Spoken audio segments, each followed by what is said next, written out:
हमारे प्यारे नबी के साथ फरिश्तों ने ऐसा क्या किया जिसे देखते ही बीबी हलीमा का दिल कांप उठा और उन्होंने नन्हे मोहम्मद को वापस बीबी आमिना को क्यों सौंप दिया? चलिए जानते हैं। बीबी हलीमा ने नन्हे मोहम्मद सल्लल्लाहु अलैहि वसल्लम को सीने से लगा लिया और घबराकर हारिस से बोली, मुझे डर है कि कहीं कोई बड़ी आजमाइश ना आ जाए, बेहतर है कि हम इसे इसकी माँ के पास पहुँचा दें। चलो हारिस मक्का लौटते हैं। सफर शुरू हुआ। रेगिस्तान की रेत पर ऊंट धीरे धीरे चलता रहा। रात में ठंडी हवा और चमकते तारे गवाह थे कि बीबी हलीमा नींद में भी उस अमानत को सीने से लगाए रखती थी। जब मक्का आ गया तो बीबी हलीमा ने ऊंट को रोका, हुजूर सल्लल्लाहु अलैहि वसल्लम को हाथ से थामा और बीबी आमिना रहमतुल्लाह अलैहा के घर पहुंची। दरवाजा खटखटाया तो बीबी आमिना रहमतुल्लाह अलैहा बाहर आईं। उनका चेहरा नूर से चमक रहा था। बीबी हलीमा ने कांपते लहजे में कहा, ए आमिना, मैं आपको आपका बेटा वापस कर रही हूँ। मैं डर गई हूँ। रेगिस्तान में उसके साथ अजीब वाकया हुआ। उसके सीने को चीर दिया गया और फिर सिल दिया गया। मुझे लगा कहीं कोई मुसीबत ना आ जाए। ये बच्चा मेरे बस का नहीं है।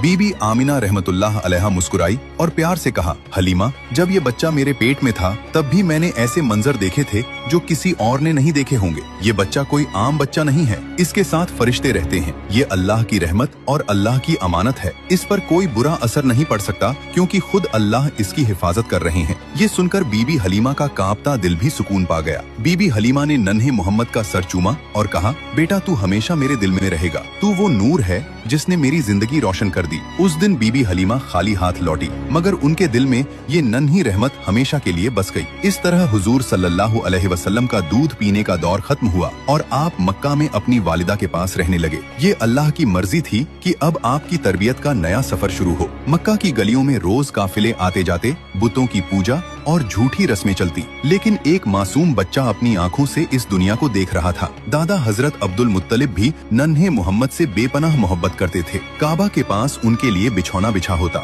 आम बच्चों की हिम्मत नहीं होती वहाँ बैठने की, लेकिन जब नबी पाक आते सीधे दादा के पास बैठ जाते। लोग रोकते, नौकर हटाने की कोशिश करते, मगर हजरत अब्दुल मुत्तलिब कहते, छोड़ दो मेरे बेटे को, अल्लाह की कसम इस बच्चे का मकाम बहुत बड़ा है। फिर वो प्यारे नबी सल्लल्लाहु अलैहि वसल्लम को गले लगाते, सर पर हाथ फेरते और उनके साथ बिताए पल में अजीब सा सुकून महसूस करते, जैसे ये बच्चा उनके दिल का सुकून हो। सुभान अल्लाह। अल्लाह ने अपने नबी सल्लल्लाहु अलैहि वसल्लम को खुद पाक और महफूज रखा। यही उनकी अजीम शान और मकाम है। अगर आपको भी नबी पाक से सच्ची मोहब्बत है तो दिल से लिखें सुभान अल्लाह। और इसका अगला पार्ट देखने के लिए हमारे चैनल को सब्सक्राइब करना न भूलें।